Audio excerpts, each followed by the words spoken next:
What is blockchain? Blockchain seems complicated, and it definitely can be, but its core concept is really quite simple. A blockchain is a type of database.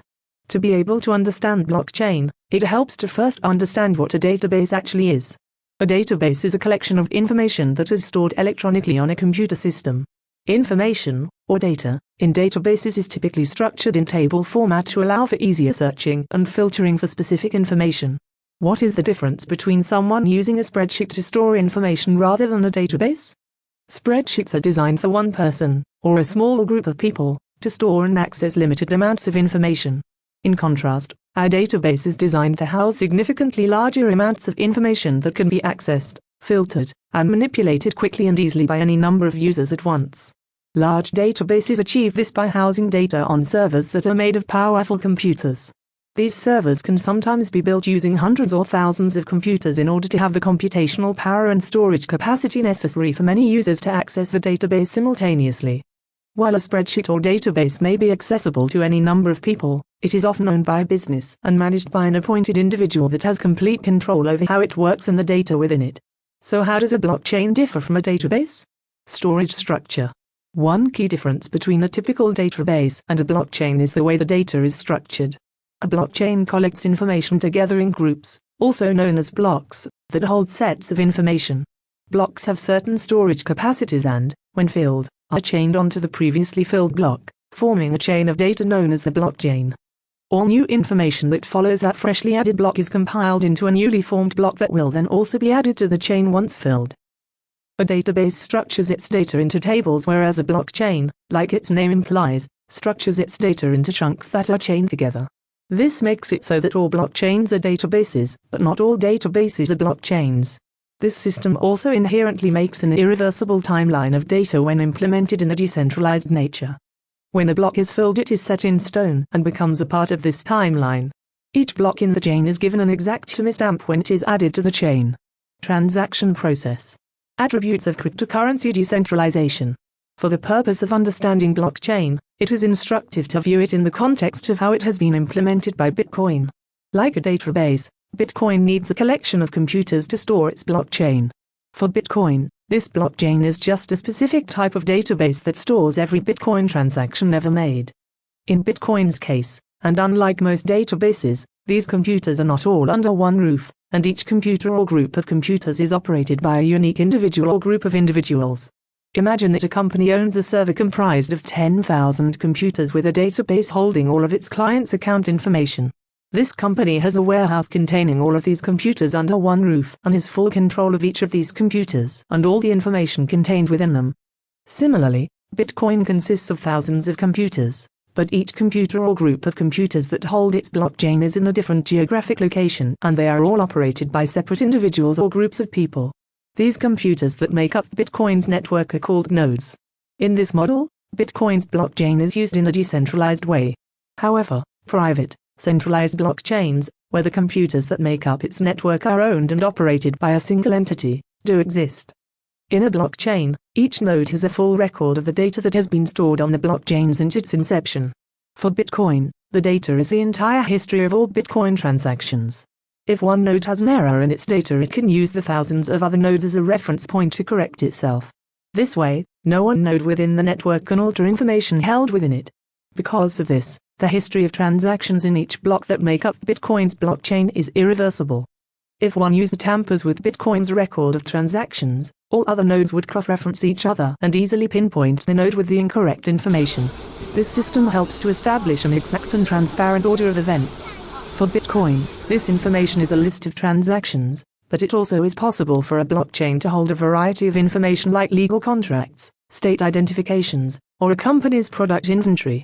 In order to change how that system works, or the information stored within it, a majority of the decentralized network's computing power would need to agree on said changes. This ensures that whatever changes do occur are in the best interests of the majority.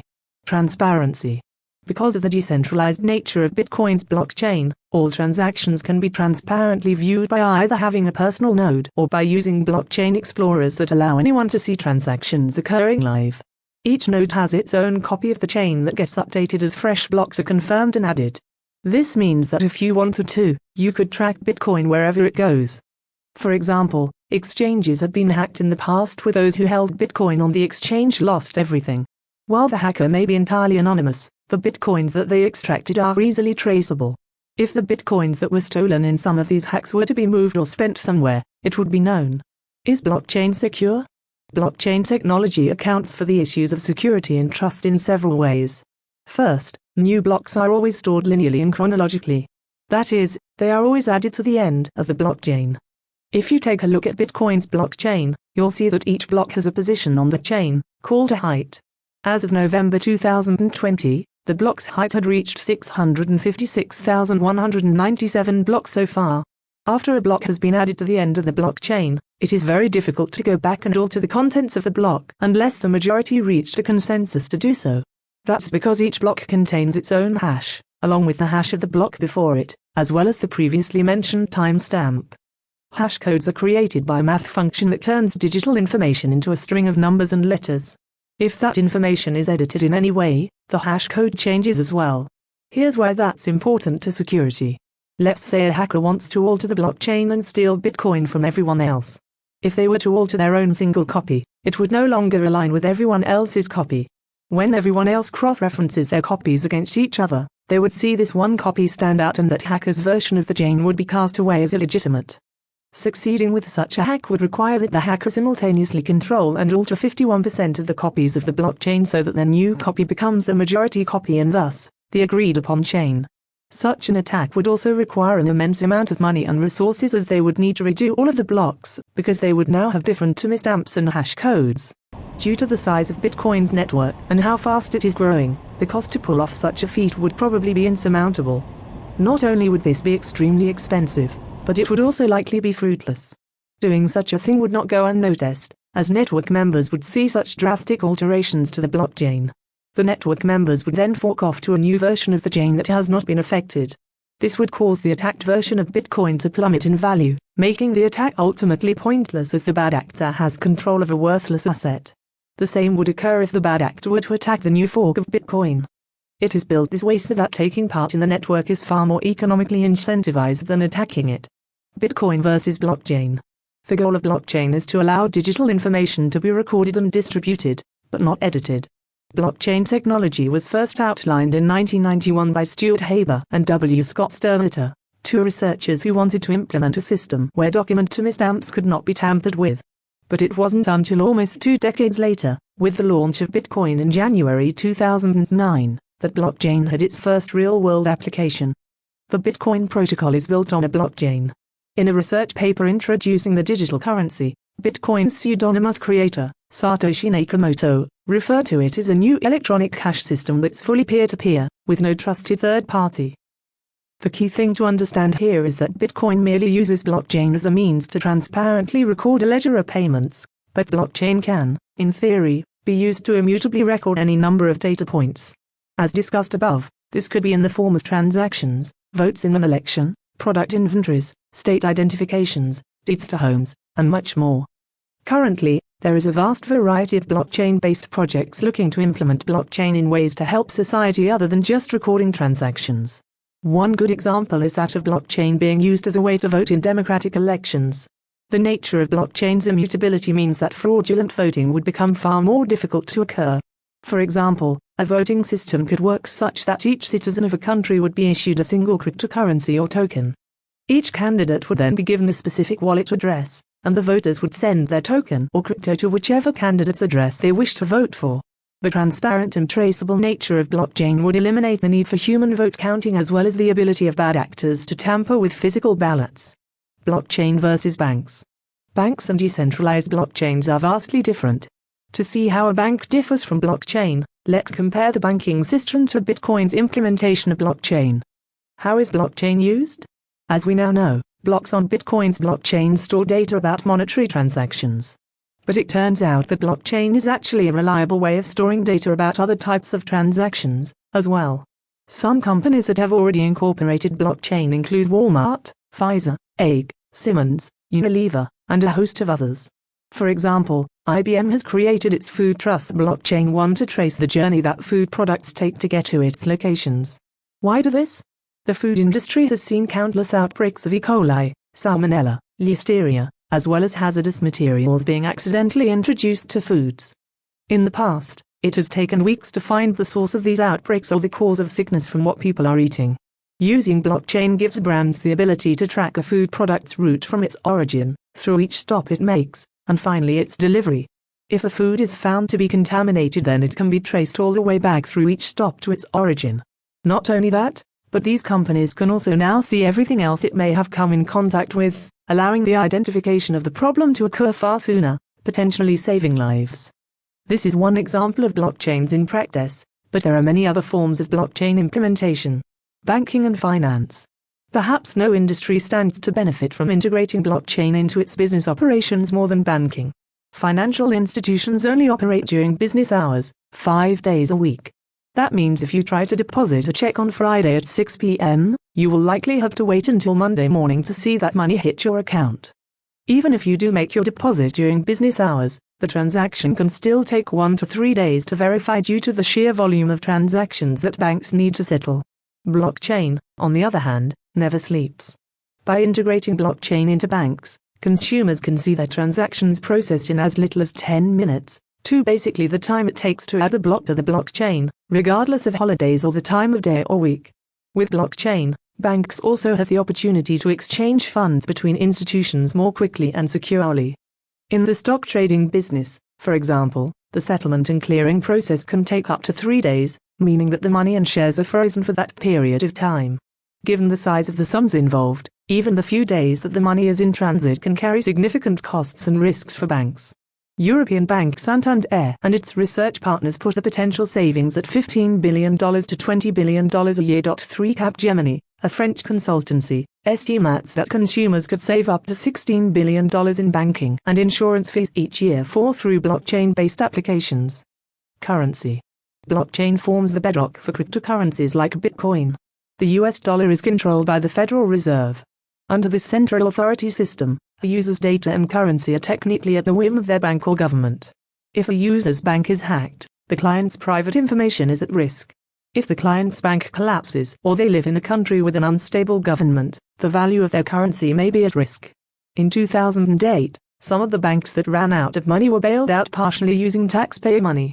These are the worries out of which Bitcoin was first conceived and developed. By spreading its operations across a network of computers, blockchain allows Bitcoin and other cryptocurrencies to operate without the need for a central authority. This not only reduces risk, but also eliminates many of the processing and transaction fees. It can also give those in countries with unstable currencies or financial infrastructures a more stable currency with more applications and a wider network of individuals and institutions they can do business with, both domestically and internationally. Using cryptocurrency wallets for savings accounts or as a means of payment is especially profound for those who have no state identification. Some countries may be war-torn or have governments that lack any real infrastructure to provide identification. Citizens of such countries may not have access to savings or brokerage accounts and therefore, no way to safely store wealth. Healthcare. Healthcare providers can leverage blockchain to securely store their patients' medical records. When a medical record is generated and signed, it can be written into the blockchain, which provides patients with the proof and confidence that the record cannot be changed. These personal health records could be encoded and stored on the blockchain with a private key, so that they are only accessible by certain individuals, thereby ensuring privacy. Records of property. If you have ever spent time in your local recorder's office, you will know that the process of recording property rights is both burdensome and inefficient. Today, a physical deed must be delivered to a government employee at the local recording office, where it is manually entered into the county's central database and public index. In the case of a property dispute, claims to the property must be reconciled with the public index. This process is not just costly and time-consuming, it is also riddled with human error, where each inaccuracy makes tracking property ownership less efficient. Blockchain has the potential to eliminate the need for scanning documents and tracking down physical files in the local recording office. If property ownership is stored and verified on the blockchain, owners can trust that their deed is accurate and permanently recorded. In war-torn countries or areas that have little to no government or financial infrastructure, and certainly no recorder's office, it can be nearly impossible to prove ownership of a property. If a group of people living in such an area is able to leverage blockchain, transparent and clear timelines of property ownership could be established. Smart contracts. A smart contract is a computer code that can be built into the blockchain to facilitate, verify, or negotiate a contract agreement. Smart contracts operate under a set of conditions that users agree to. When those conditions are met, the terms of the agreement are automatically carried out. Say, for example, a potential tenant would like to lease an apartment using a smart contract. The landlord agrees to give the tenant the door code to the apartment as soon as the tenant pays a security deposit. Both the tenant and the landlord would send their respective portions of the deal to the smart contract, which would hold onto and automatically exchange the door code for the security deposit on the date the lease begins. If the landlord doesn't supply the door code by the lease date, the smart contract refunds the security deposit. This would eliminate the fees and processes typically associated with the use of a notary, third-party mediator, or attorneys. Supply chains. As in the IBM Food Trust example, suppliers can use blockchain to record the origins of materials that they have purchased. This would allow companies to verify the authenticity of their products, along with such common labels as organic, local, and fair trade. As reported by Forbes, the food industry is increasingly adopting the use of blockchain to track the path and safety of food throughout the farm-to-user journey. Voting. As mentioned, blockchain could be used to facilitate a modern voting system. Voting with blockchain carries the potential to eliminate election fraud and boost voter turnout, as was tested in the November 2018 midterm elections in West Virginia. Using blockchain in this way would make votes nearly impossible to tamper with. The blockchain protocol would also maintain transparency in the electoral process, reducing the personnel needed to conduct an election and providing officials with nearly instant results. This would eliminate the need for recounts or any real concern that fraud might threaten the election. Advantages and disadvantages of blockchain. For all of its complexity, blockchain's potential as a decentralized form of record-keeping is almost without limit. From greater user privacy and heightened security to lower processing fees and fewer errors, blockchain technology may very well see applications beyond those outlined above. But there are also some disadvantages.